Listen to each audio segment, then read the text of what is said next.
کتونکو د کم معذوره کور چې برته خیمه چې د هغه نه خپه کټ شوې د هغه په دې ځای باندې لګېدلی و. سړی رالو د کلي په منځ کې د خلکو زړورتیا ورته ښیم ښه د کلي منځ کې راځي ډز کوه په دې علاقه کې به څونه خوف و خراس وي. بیا دا کمره چې کومه ده دا یې ویشتې ده. د ظلم د پاسه ظلم دا چې پرون د خانمۍ پولیس راځي د دې کور نه کډ اوچتوي او د دې کلي خلک ورته په بقو بقو ګوري. څوک دومره نو چې جرګې کړې وه د یو ښځې مال دی یا د چا سامان دی پولیس چې کوم دی معذوره په حوالات کې اچوي او راځي او په داسې طریقه باندې نو زه ضرور دا ګڼم چې دا پولیس غلا کړې ده. د خانمۍ پولیسو پرون غلا کړې ده خو چېرې دا په ښکاره باندې وه نو د کلي مشران مې په اعتماد کې اخیستي وو او د دې ځای نه به دا سامان وړی وو. خو د دې کلي د خلکو کمزوري چې کومه ده هغه هم دلته کې ډاګیزه کېږي. زو دننه موږ سره اوسئ. ګرانو کتونکو سلامونه کوم. ملب خان شیرپو یم، کیمرامین را سره یاسر خان دی او په سرکی علاقه غزګي ګنجیانو کلي کې موجود یم. زما شاته دا خاندان تاسو وینئ دا په خپه باندې کنډم دا د دشمنۍ ښکار شوی چې دا خپه ترې کټ شوه. د دې کور نه دوه وروڼو جنازې م وتلي. د هغې نه پس په دې کور باندې کم ظلم روان دی کم جبر روان دی. څه ولس ووخل او څه پولیس ووخل، څه په کوره دننه وخلی کېږي او څه د کور نه بهر وخلی کېږي. دا ټوله قیصه په دغه پروګرام کې را سره وورئ، ضرور یې وورئ. پروګرام در سره شیر کې دا خلک د انصاف غوښتنه کوي. راځئ. جی زما سار چې کوم دی نو زموږ کره پولیس رالل، زما خاوند ته یې وروټکه او زما خاوند ته یې ویې چې ته راوځه او تاسو ته زه خبره کوم چې دوی وروتل ورته یې وویل چې ستاسو مور درخواست کړی دی او راشئ هلته دغه کې فیصله ده تاڼه کې. نو دې بوتو خانمۍ ته ډارې او هلته یې بند حوالات کې ور واچو. نه ښه نه بد او رالل په کور ور یې وټکو. هغه ښځې ورسره وي زما د ده مور او خویندې او راننوتې او زموږ سامان یې هم د نیمې نه زیات بار کړو، خپل یې هم بار کړو او بس دغه را سره وکړو ظلم. او بیا ماته ویډیو کوله موږ سره ظلم ولې کېږي نو هغوی ما نه دا موبایل مات کړو او ځمکې ته یې راوویشتو ویې غوسته رانه. د سوچو ډرایور ما نه دا موبایل واغوستو ځمکې ته یې راوویشتو وی ویډیو مه کوه او ما ورته وی زموږ سامان مه بار کوئ. نو ما دې بېعزتي وکړه بار یې کړو. زما بچو هم ژړل او موږ کره ډېر بد حل تېر شو. ما ته یې وی د کوره بار وځه، وی موږ سامان بار کوو. زه د کوره بار وویستم او سامان یې بار کړو. د دې نه مخکې چې زما خاوند ولګېدو هغه کله داسې د خپتې دغه کېده معذوره کېده نو ما یې زه یې وغوښتم وی راشئ ستاسو نه بغیر دا نه کېږي. نو چې زه لاړم اسپتال ته زما د خواښې اندروریانې کور وې نو زه چې لاړم اسپتال ته نو دوی سامان چې کوم و نو هغه یې بار کړو کلي کې کېښودو ګیر چاپېره او موږ زه لاړم چې زه رالم د اسپتال نه نو ورته تاله وه نو ما تاله چې زه رالم خپلې کمرې له زما د کمرې تاله ماته شوې وه. زما سره چې څو زما کالي زما پیسې دا ما نه وړلي دي، ما ته هېڅ هم پرې نه ښودله. یو خوا مې خاوند وویشتو موږ بیا FIR وکړو د هغې باره کې چې زموږ نه دغسې غلا شوې ده. د هغې تاله یې مې وړه لیکل یې مو کړل موږ له هېڅ قسمه لکه داسې څه دغه رانه کړو که نه بس هغه ختم شو. بیا چې دوی دغسې کار وکړو بس نوره کډه یې م رانه یوړه بس بیا هېڅ هم نشته. بس نه پوهېږو چې ولې زموږ دا ماشومان بچي دي د دوی د څه اسره پاتې شوه. دغه پلار یې دی زموږ نور هېڅوک هم نشته او دغسې دی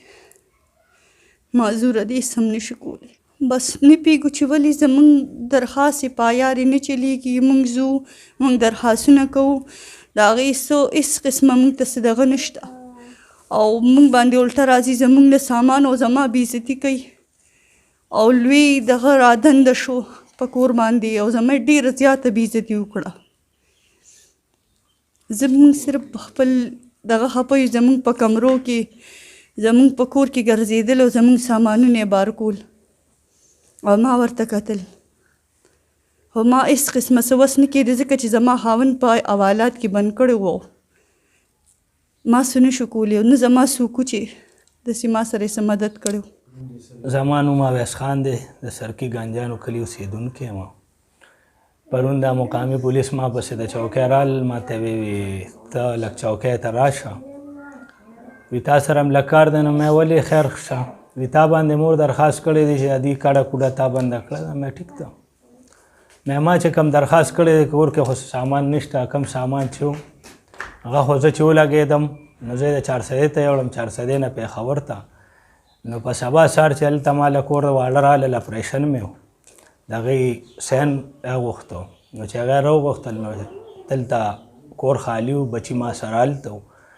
دوی رالل او څه کډه کوډه چې وه دغه یې تاسو وینې هر څه یې بار کړي بیا چې زه د هغه ځای نه راواپس شوم چې کور ته رالم د کور حالات داسې وو چې تاله ماته شوې وه زما د کمرې سامانونه تلي وو د هغې خلاف ما دغه وکړو د مرزا صاحب ته رنګ وکړه چې زه خو درتلی نه شم په کټ پروت یم ما سره دقسې واقعه شوې ده کله به یې خان نن په چوټی دی کله به یې زه کلي کې یم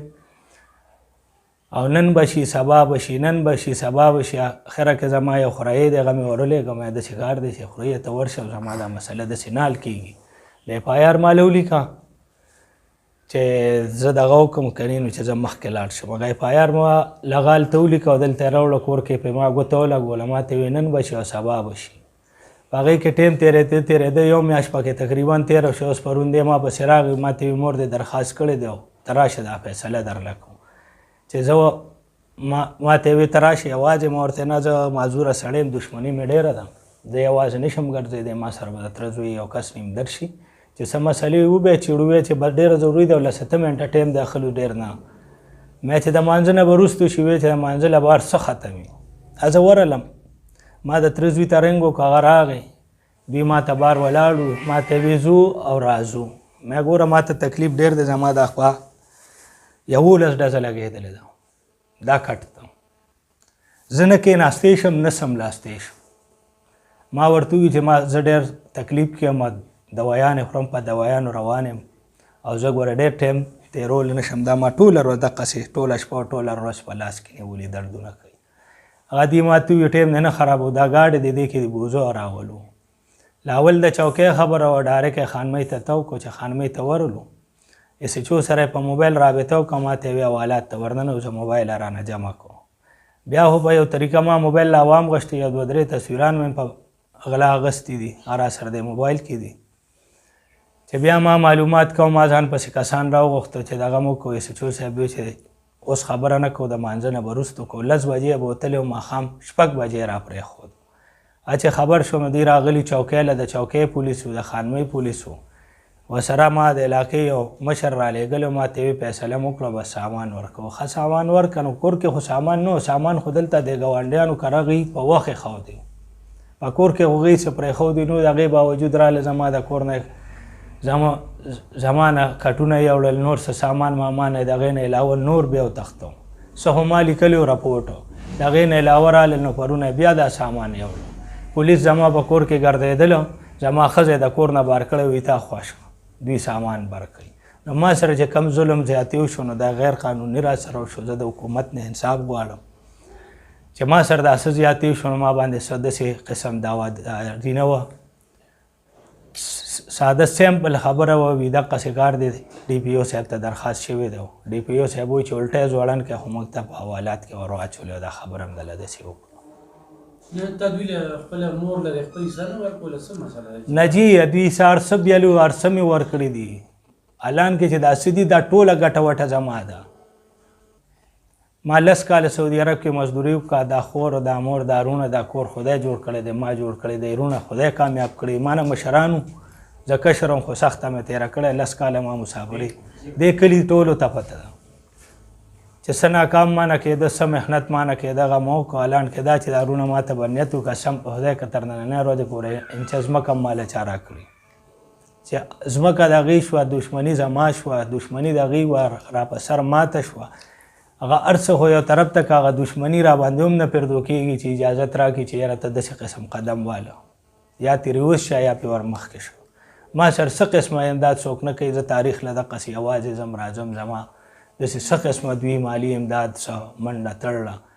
نو نور ورونداریان زما د مال خال لغه کوي او د دشمنۍ نه کوي چې زموږ خاوندانو دا دشمني جوړه کړه او دته یې ورپسره کړه. هغه دا دي چې زه پکې کنډم هم شوم دوی د لاسه تر نننۍ ورځې پورې شرمۍ کوم دغه بچي را په غاړې تاسو ویني. زما د ژوند حالات داسې دي چې زه د یو بل په امداد سره زندګي تېروم. بچو ته چې ګورې او ستا د مزدورۍ ته ګوري